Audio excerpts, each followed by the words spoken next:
Oke, nah jadi aku mau cerita kepadamu. Ada pikiran dan perasaan iri hati, kepengen di saat aku masih muda, aku juga pengen seks bebas. Aku melihat bahwa kebanyakan anak-anak muda, apalagi di Bali, di NTT juga ada banyak sekali, dimana mereka masih pacaran, mereka sudah berhubungan seks, bahkan mereka mendapatkan perawan berjaka dari perempuan dan laki-laki. Dan aku merasa aku sudah umur 31, di usia-usia itu aku menjaga kekudusan, dan aku merasa seperti kayak kurang beruntung. Dulu kan aku pernah SMP sama SMA, dan ada peluang kalau misalnya aku tidak taat norma agama, maka aku bisa mendapatkan perawan dari wanita, dari pacarku. Kan orang tua tidak tahu, bahkan orang tua juga kan tidak bisa mengontrol aku terlalu dalam, karena ending to ending juga aku bersama diriku sendiri dan bersama Tuhan, sehingga aku bisa berbuat dosa, aku bisa melakukan sesuatu yang negatif tanpa sepengetahuan orang tua, tapi Tuhan tahu. Dan di situ saya melihat bahwa saya kayak pengen sekali tuh waktu itu SMP SMA sudah berhubungan badan seks bebas. Kan aku bisa dapat perawan. Kalau aku sudah umur 31 tahun kan belum tentu dapat, bisa juga dapat. Kenapa harus memilih takut akan Tuhan? Kenapa harus memilih mengikuti norma agama, norma kesopanan, norma hukum? Toh yang lain juga berhubungan badan kok. Toh yang lain juga melakukan seks bebas dan mereka aman-aman. Bahkan mereka juga berumah tangga seperti pada layaknya orang berumah tangga. Dibandingkan aku harus menjaga kekudusan, harus menjaga hidup suci, tidak negatif dengan anak-anak, tidak negatif dengan pacar. Kayak hidup lu tuh kayak gimana ya, terlalu mengekang diri, terlalu membatasi diri, tidak bebas menikmati hal-hal seperti seks, rokok, minum mabuk. Tapi itulah hidup ya anak ya, dimana hidup itu harus didasarkan pada norma-norma agama. Hidup itu suci, berkata sopan, dan bersikap yang suci. Dimulai dari pikiran, perkataan, dan tindakan yang suci, sopan. Situ aku melihat bahwa oh ya, oke. Dan iblis coba masuk dalam mata saya dan menggoda dan berbicara, Effendi kasihan, lu itu kayak merasa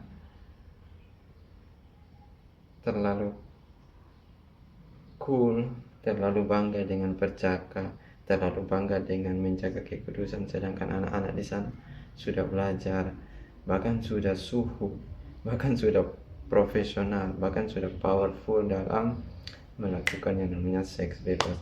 Lu baru belajar, lu hanya menghayal dongsa SMP SMA su menikmati, sedangkan lu pribadi kayak apa itu, terlalu lebe-lebe, terlalu membatasi diri. Jangan sampai lu gay, jangan sampai lu bencong, jangan sampai lu tidak normal, tinggal lu tidak menikmati seks dengan cewek di waktu SMP, SMA, kuliah, kerja. Bahkan kalau di Bali, lu tidak ngewe, lu tidak ngentot, lu tidak kawin cewek, cewek tidak akan sebegitu terbukanya dengan lu. Dan itu saya melihat dan dengar langsung dari kakak-kakak saya dari Alor yang istrinya itu orang Bali. Terus saya melihat sendiri pergaulan bebas anak-anak di jam 2-3 pagi subuh itu, anak SMP SMA jalan sama pacarnya, keluyuran tanpa ada ketegasan dari orang tua untuk selalu ada di dalam rumah dan selalu menjaga diri. Ada orang tua Bali yang tegas. Tidak mungkin tidak ada, pasti ada. Tapi 2 dari 10, 1 dari 10 gitu. Karena kembali lagi budaya-budaya barat sudah mempengaruhi dan menggantikan pola-pola asuh, pola-pola didik dari orang-orang di sana. Di NTT juga ada. Hanya saya melihat persentasenya tidak sebanyak di Bali. Begitu pula dengan cara berpakaian. Mereka juga tidak sopan dalam berpakaian. Di NTT pun juga ada. Sehingga kembali lagi, dimanapun pasti itu ada. Dimanapun pasti itu akan menjadi suatu penyakit sosial menjadi suatu penyakit kehidupan seks, menjadi suatu penyakit kehidupan bersosial yang aneh, yang tidak sesuai dengan norma kesopanan, norma agama, norma kesusilaan, norma hukum. Bahkan di era teknologi yang begitu canggih, pengaruh-pengaruh dari barat mulai muncul lewat konten-konten di mana mereka mengubah cara berpikir. Iblis menggunakan konten-konten dari luar negara bebas untuk mempengaruhi kita, mempengaruhi cara berpikir anak-anak bahwa normal kalau seks bebas, normal kalau pacaran di SMP, SMA seks bebas, normal kalau merasakan narkoba, normal kalau mengonsumsi ganja, lalu konsumsi minuman keras, itu normal, wajar, karena di semua daerah itu melakukan hal itu. Tapi kembali lagi, barang-barang yang tadi saya sebutkan itu berdampak negatif bagi tubuh. Yang kedua, menurunkan penguasaan diri. Ketika lu mabuk berlebihan, minum mabuk, akan membuat lu itu kurang menguasai diri, sehingga bunuh orang juga tidak rasa takut, bawa mobil seolah-olah lu sendiri, dan akhirnya menabrak dan mencederai, melukai, mencelakakan orang lain. Lalu narkoba juga merusak dan menghilangkan kesadaran dan memberikan rasa candu yang negatif yang merusak organ-organ tubuh. Jadi lagi kembali ke poin bahwa iblis itu coba menggoda saya, mencoba untuk merasuki pikiran saya, mencoba untuk menggoda saya bahwa kasihan, lu umur 31 tahun tapi lu belum pernah seks bebas. Sayang kan, orang lain sudah merasakan dengan berhubungan seks dengan perempuan A, B, C, D, E, dan mereka sudah bisa merasakan yang enak tuh kelamin kemaluan yang mana. Saya pernah di Bali, ada siswa saya sendiri. Saya ketika ada di kantin, tiba-tiba dia datang, dia ngomong sama saya, bilang begini, Pak sudah pernah seks bebas belum? Kalau saya sudah seks bebas perempuan kurang lebih 9, dan dari 9 itu saya rasa yang enak itu perempuan nomor 1, 5 sampai 7 kah, saya lupa. Lalu di situ saya melihat bahwa enak ya, ternyata kalau seks bebas ini juga baik kan, kita bisa mendapatkan satu data di mana saya merasakan banyak seks dari kemaluan-kemaluan yang ada, maaf. Dan saya bisa menikmati mana yang enak, mana yang kurang enak. Yang paling enak itu yang bisa saya tentukan. Dan bisa saya pilih untuk dijadikan pacar selanjutnya, dijadikan istri gitu. Sedangkan yang lain itu diabaikan karena kurang enak, kurang mantap, kurang baik gitu. Bahkan ada satu pemahaman lagi, hidup seks itu seperti membeli mobil. Sebelum membeli mobil, sebelum menikah, sebelum memberikan mahar, sebelum memberikan belis, kita harus pastikan dulu. Yang pertama, mobil yang kita bawa, perempuan yang kita akan kawin ini seenak apa. Terus yang kedua, apakah dia bisa memberikan manfaat bagi saya? Mobil yang saya bawakan ini seberapa banyak fiturnya, seberapa banyak benefitnya, dan saya harus test drive, saya harus tes bawa, saya harus tes kawin, supaya saya mau melihat kira-kira jadi hamil tidak. Takutnya kalau tidak hamil, sayang kan, saya sudah berjuang keras untuk memberikan mahar, memberikan belis, memberikan penghargaan kepada orang tua, ternyata anaknya itu kemaluannya tidak perawan, tidak enak, lalu berikut tidak hamil, kan sayang gua sebagai laki-laki berjuang keras. Dan di situ saya berpikir secara logika, ya benar juga. Ada di situasi A seperti situasi ini benar sekali, di mana ada orang yang begitu berjuang keras tapi mereka tidak ada anak, mereka si cowok tidak mendapatkan perawan, lalu ternyata perempuan ini sifat dasarnya itu negatif lebih banyak, tidak boleh menguasai diri, belum mandiri, cengengesan, manja dan lain sebagainya. Jadi akhirnya kembali lagi di situasi A, oke, memang betul. Tapi di situasi B, kita hidup berdasarkan norma kesopanan, norma adat, norma agama, norma kesusilaan. Untuk kamu bisa memiliki satu barang, untuk kamu bisa memiliki seorang wanita, kamu harus mengambil dia dalam keadaan kayak barang tuh, kayak kita beli handphone kan, kita beli handphone dalam keadaan masih tertutup rapi, rapat, dengan baik gitu.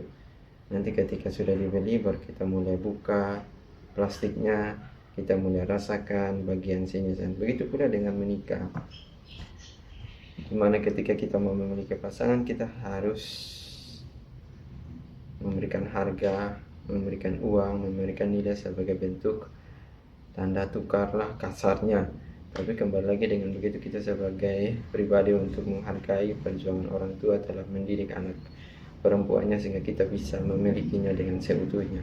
Nah, ada satu kekhawatiran kayak seperti situasi A tadi, di mana menikah tetapi tidak memiliki anak, menikah belum memiliki tidak mendapatkan perawan lagi. Jadi kembali lagi, situasi A memang benar, tapi situasi seperti ini biasanya hanya terjadi 2 dari 10 situasi, 1 dari 10 situasi. Sehingga kembali lagi bahwa kita harus hidup berdasarkan situasi B, di mana menjunjung tinggi pernikahan kudus, pernikahan suci, pernikahan yang dimana ketika menikah diberkati, disucikan dulu baru berhubungan badan dan lain sebagainya. Nah, untuk memastikan pasangan kita ini subur dan tidak subur, ada dokter, ada klinik yang bisa mengetes seberapa subur sperma, seberapa subur sel telur dari pasangan kita. Dan di situ juga ada program hamil sehingga kita bisa ikuti di situ. Nah, kembali lagi untuk bisa memastikan bahwa saya laki-laki memiliki sel sperma yang subur, lalu sel telur dari pasangan saya yang subur, maka kita bisa pergi ke klinik kedokteran seks untuk memastikan itu. Seberapa lincah sel sperma bekerja, seberapa banyak sel sperma yang ada di dalam satu cairan, bagaimana sel telur itu sehat atau tidak, dan lain sebagainya. Sehingga kembali lagi bahwa poinnya adalah mengikuti situasi B, hidup yang suci, hidup yang kudus, pernikahan yang kudus, diberkati, disucikan, barulah berhubungan seksual. Terus yang kedua, sebelum pernikahan, ucap pernikahan kudus, suci, janji berkomitmen, maka pergilah ke dokter untuk mengetes kualitas sel sperma dan kualitas sel telur. Ini di situasi C. Tapi ada situasi D lagi, di mana hidup itu beriman bahwa apa yang kamu yakini, apa yang kamu percayai, didoakan. Tuhan tidak pernah lepas tangan. Firman Tuhan berkata bahwa serahkanlah semua kekhawatiranmu kepada Tuhan.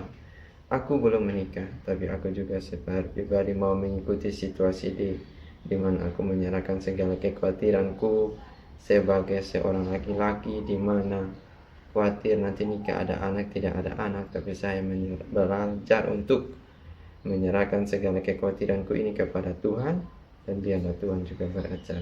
Ingat baik, segala kekhawatiran itu bisa terjadi 100%, bisa juga tidak terjadi. Nah, yang menjadi